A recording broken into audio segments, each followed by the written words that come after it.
আমাদেরকে কিনতে পারবেন না, আমরা টাকার কাছে বিক্রি হই না। আমাকে কেন অ্যারেস্ট দেখানো হলো? আমার কি মান সম্মান নাই?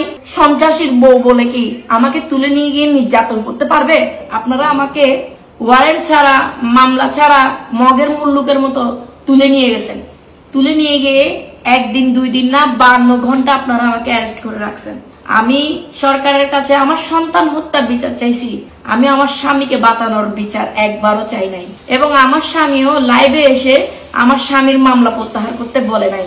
বরং আপনারা দেখুন, এই যে আমি মামলা করছি, এই যে দায়রা জজে আমি একটা মামলা করছি, এবং আমি যে প্রেগনেন্ট ছিলাম এই যে 17 উইক 4 মাস রিপোর্টে আছে, যা মহামান্য আদালত বিবেচনা করে আমার মামলাটা রুজু করে।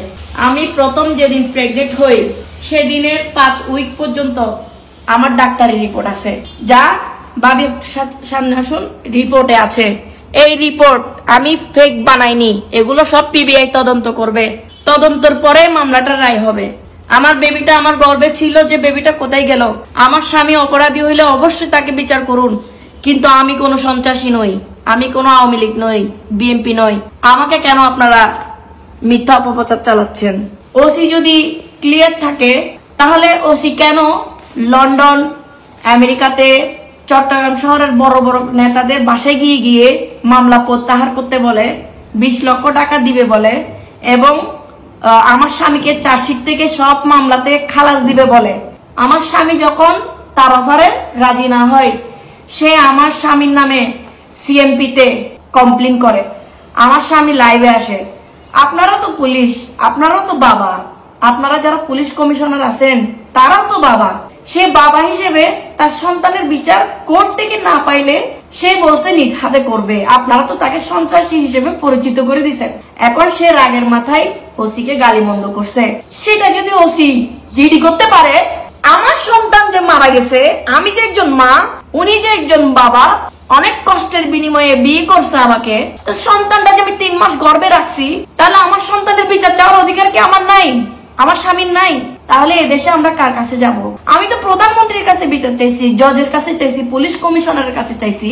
সেই পুলিশ কমিশনার আমাকে যাচাই বাছাই না করে, আমার আইনের যে প্রতি শ্রদ্ধা আমার স্বামীও রেখেছে, আমিও রেখেছি, তা না করে ওসি সাহেব কালকে ঘোষণা দিয়েছে আমার স্বামীকে অ্যারেস্ট করাইতে পারলে পুরস্কৃত করবে।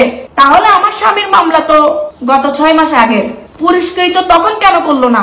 আমার সন্তান কোথায় আপনারা বলেন? আমার সন্তান আমার পেট থেকে গেল কোথায়? আমি যে এগুলো পরীক্ষা করেছিলাম, ওইখানে সিসিটিভি ক্যামেরা ফুটেজ নাই। প্রশাসন হয়তো থানার ক্যামেরার ফুটেজ ডিলিট করতে পারে, আমার যে রিপোর্ট গুলো ওটা তো ডিলিট করার সুযোগ নাই, ওটা ওসির হাতে নাই। ওসিকে আমি শ্রদ্ধা করি, আমার স্বামী যেটা গালি দিছে ওটা ও বাবা হয়ে ও গালি দিছে, কিন্তু আপনার সন্তানকে যদি এভাবে হত্যা করা হইতো আপনি কি বিচারটা করতেন? প্রশ্নটা আমি আপনাদের হাতে ছুড়ে দিলাম। আমি তো আপনাদের কাছেও কমপ্লেন জানিয়েছি, কিন্তু আপনারা কি কোনো রেসপন্স করেছেন? করেননি। কেন? আমি সন্ত্রাসীর স্ত্রী, আমার হাজবেন্ড সন্ত্রাসী। আমার হাজবেন্ডকে সন্ত্রাস বানাইছে কে? আপনারাই। আমাদেরকে কিনতে পারবেন না, আমরা টাকার কাছে বিক্রি হই না। আমার স্বামী আসামি, আমার স্বামীকে অ্যারেস্ট করুন, 1000 বার অ্যারেস্ট করুন, কিন্তু আমার স্বামীকে অ্যারেস্ট করার সময় কোন সন্ত্রাসী বাহিনী, আওয়ামী লীগের ক্যাডার নিয়ে আপনারা আসতে পারেন না। এটা কোনো আইনের পর্যায়ে পড়ে না। আমাকে কেন অ্যারেস্ট দেখানো হলো? আমাকে কেন নিয়ে একজন সন্ত্রাসীর সামনে আমাকে কেন গাড়িতে তোলা হলো? আমার কি মান সম্মান নাই? আমি একজন সন্ত্রাসীর বউ বলে কি আমাকে তুলে নিয়ে গিয়ে নির্যাতন করতে পারবে? এটা কোনো আইনে পড়ে? 24 ঘন্টার মধ্যে চালান করতে হয়। সে আমাকে মিথ্যা মামলা দিয়ে আমি কাজ ভাঙ্গা মারছি, কাজ ভাঙ্গা আবার পুলিশকে মারে কেমনে? এগুলা তো সব মিথ্যা নাটক।